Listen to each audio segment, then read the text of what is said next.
Hello जय हिंद साथियों, स्वागत है आप सभी का आईटीआई। चलिए क्वेश्चन यहाँ पर देखिए, जिसमें पहला क्वेश्चन पूछा गया था कि सिलिकॉन सामग्री में रोधिका वोल्टेज का कारण क्या है। रोधिका वोल्टेज का कारण साथियों एक ही होता है। इसका कारण यदि परमाणु की संख्या कम है तो ये आपका रोधिका वोल्टेज यहाँ पर इसका सबसे बड़ा यहाँ पर कारण देखने को मिल जाता है। ऑप्शन नंबर ए हमारा क्वेश्चन के अनुसार बिल्कुल करेक्ट आंसर हो जाएगा।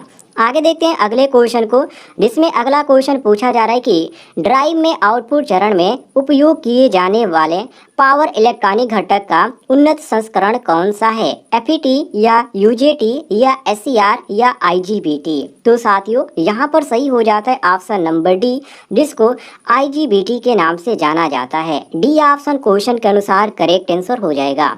आगे देखते हैं अगले क्वेश्चन को, जिसमें अगला क्वेश्चन पूछा जा रहा है कि पी टाइप सेमीकंडक्टर बनाने के लिए किस डोपिंग सामग्री का उपयोग किया जाता है, बोरान का या आर्सेनिक का या सी ऑप्शन एंटीमनी का या डी ऑप्शन फास्फोरस का। तो साथियों यहाँ पर सही हो जाता है ऑप्शन नंबर डी, जो कि फास्फोरस का इसमें उपयोग किया जाता है। डी ऑप्शन क्वेश्चन के अनुसार आपका करेक्ट आंसर हो जाएगा। आगे देखिए अगले क्वेश्चन को, जिसमें अगला क्वेश्चन पूछा जा रहा है कि एससीआर का कौन सा चतुर्थांश प्रचालन रिवर्स बाइसिंग में भारी करंट देता है। वेरी इंपॉर्टेंट क्वेश्चन है। तो इसमें जो आपका तीसरा चतुर्थांश होता है उसमें आपको यहाँ पर सब भारी यहाँ पर जो बाइसिंग करंट है वो आपको देखने को मिलता है, जो सबसे ज़्यादा यहाँ पर प्रचालन में यहाँ पर इसका होता है। ऑप्शन नंबर बी हमारा क्वेश्चन के अनुसार करेक्ट आंसर हो जाएगा। जब आप इसमें चतुर्थांश में पढ़ेंगे तो आपको यहाँ पर पूरा समझ में आएगा, ऐसे आपको समझ में नहीं आएगा। बी ऑप्शन करेक्ट आंसर हो जाएगा। आगे देखते हैं अगले क्वेश्चन को, जिसमें अगला क्वेश्चन पूछा जा रहा है कि कौन सा मल्टी वाइब्रेटर आउटपुट से दोहरादार पल्स वेव पैदा करता है। A option astable multivibrator, B option bistable multivibrator, C option one shot multivibrator और डी ऑप्शन है मोनोस्टेबल मल्टी वाइब्रेटर। तो साथियों यहाँ पर सही हो जाता है ऑप्शन नंबर ए, बिल्कुल correct answer astable multi vibrator. A option हम क्वेश्चन के अनुसार बिल्कुल करेक्ट आंसर मारेंगे, सभी लोग ध्यान दीजिएगा।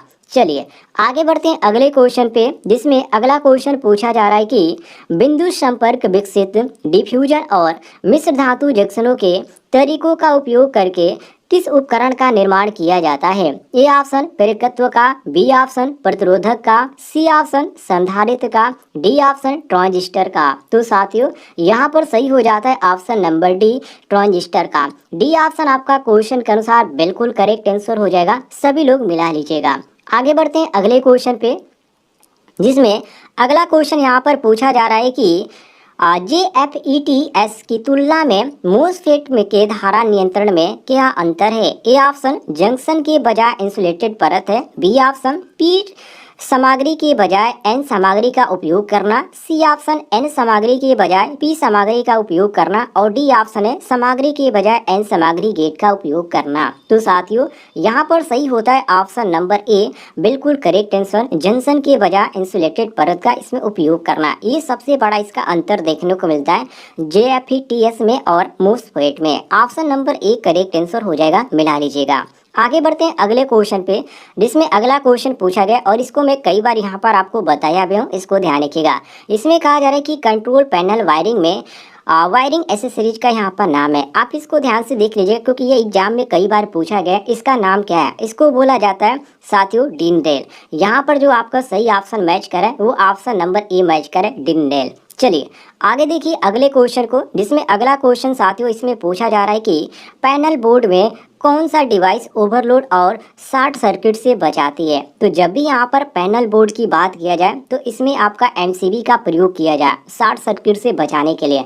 MCB का पूरा नाम क्या होता है, मिनिएचर सर्किट ब्रेकर होता है। और इसमें आपका कौन सा ऑप्शन दिया गया, ऑप्शन नंबर डी दिया गया। तो डी ऑप्शन आपका क्वेश्चन के अनुसार करेक्ट आंसर हो जाएगा, सभी लोग मिला लीजिएगा। चलिए आगे देखते हैं अगले क्वेश्चन को, जिसमें अगला क्वेश्चन पूछा जा रहा है कि एक कंट्रोल पैनल वायरिंग में PVC चैनल का उपयोग क्या है। ए ऑप्शन MCB लगाना, बी ऑप्शन रिले लगाना, सी ऑप्शन बिजली के तारों और सुरक्षा के लिए रास्ता और डी ऑप्शन डबल डेक सिरे संयोजक बनाना। तो साथियों इसमें आपका सही होता है ऑप्शन नंबर सी। जितने भी छात्र सी ऑप्शन मार के आए हैं इसमें उनका सी ऑप्शन क्वेश्चन के अनुसार बिल्कुल करेक्ट आंसर हो जाएगा।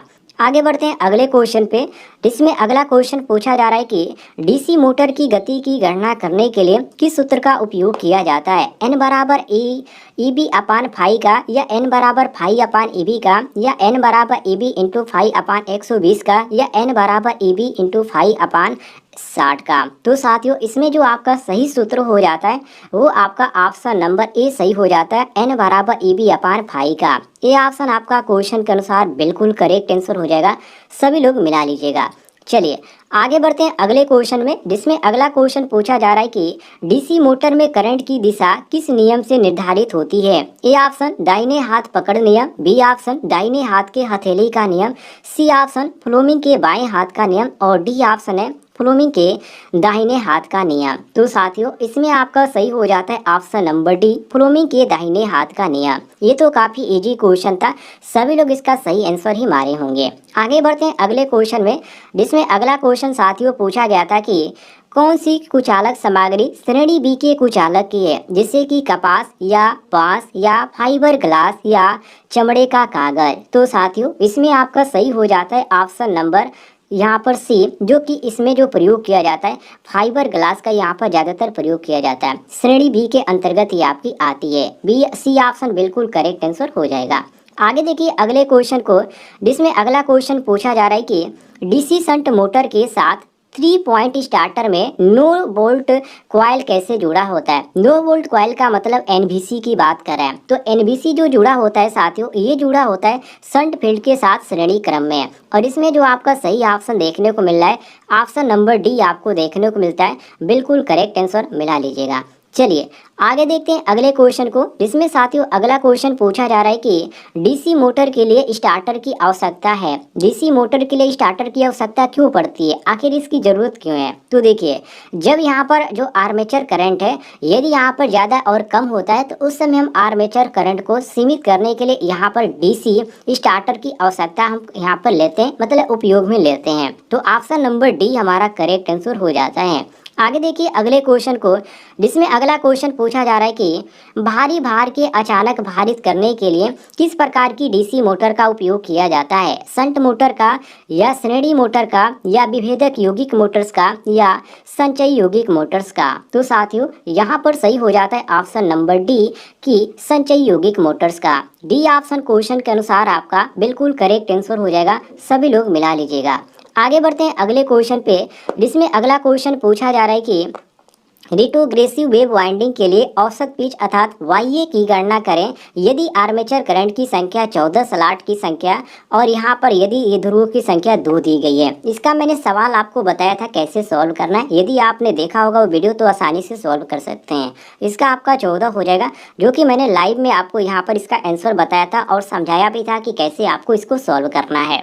आगे देखिए अगले क्वेश्चन को, जिसमें अगला क्वेश्चन पूछा गया था कि 3 कला स्क्वायरल केज प्रेरण मोटर की स्लिप गति अर्थात एन स्लिप की गणना करने का सूत्र क्या होता है। इसका जो सही सूत्र होता है साथियों एनएस बराबर एन स्लिप बराबर एनएस माइनस एनआर होता है, और इसमें जो आपका सही मैच कर रहा है ऑप्शन नंबर ए मैच कर रहा है, ये ऑप्शन आपका करेक्ट आंसर हो जाएगा। आगे देखिए अगले क्वेश्चन को, अगला क्वेश्चन पूछा गया था कि 50 हर्ट्ज की आवृत्ति 6 ध्रुव वाले एसी 3 कला प्रेरण मोटर की तुल्यकालिक गति क्या है। तो आपको करना है कुछ नहीं, 120 से एफ अपान पी पे लगा दीजिए। 120 अपने जगह पर रहेगा, एफ का मान 50 रख दीजिए क्योंकि यहाँ पर 50 हर्ट्ज दिया गया और पी का मान 6 दिया गया है। तो आपका यहाँ पर हो जाएगा 120 गुणे 50 बटे पी का मान कितना देंगे 6 दिया गया, तो इसका 1000 आ जाएगा। ठीक है, इसको लगाकर देख लीजिएगा। ऑप्शन नंबर बी आपका बिल्कुल मैच करा है, तो बी ऑप्शन क्वेश्चन के अनुसार आपका करेक्ट आंसर हो जाएगा। आगे देखते हैं अगले क्वेश्चन को, जिसमें अगला क्वेश्चन पूछा जा रहा है कि स्वचालित स्टार डेल्टा स्टार्टर में टाइमर का कार्य क्या है, मतलब कि टाइमर का इसमें उपयोग क्यों किया जाता है। तो टाइमर का उपयोग इसलिए किया जाता है कि स्टार से डेल्टा में ये बदल सकते हैं। ठीक है, इसमें आपका सी ऑप्शन बिल्कुल करेक्ट आंसर हो जाता है। आगे देखिए अगले क्वेश्चन को, जिसमें अगला क्वेश्चन यहाँ पर कहा जा रहा है कि वाइंडिंग का नाम क्या है। ये जो सामने आपका यहाँ पर फिगर दिखाया गया ये आपका वाइंडिंग का एक फिगर है और इसमें इसका नाम पूछा जा रहा है, तो इसको बोला जाता है तिरछी वाइंडिंग, जो कि ऑप्शन में आपको ए ऑप्शन देखने को मिलता है, बिल्कुल करेक्ट आंसर।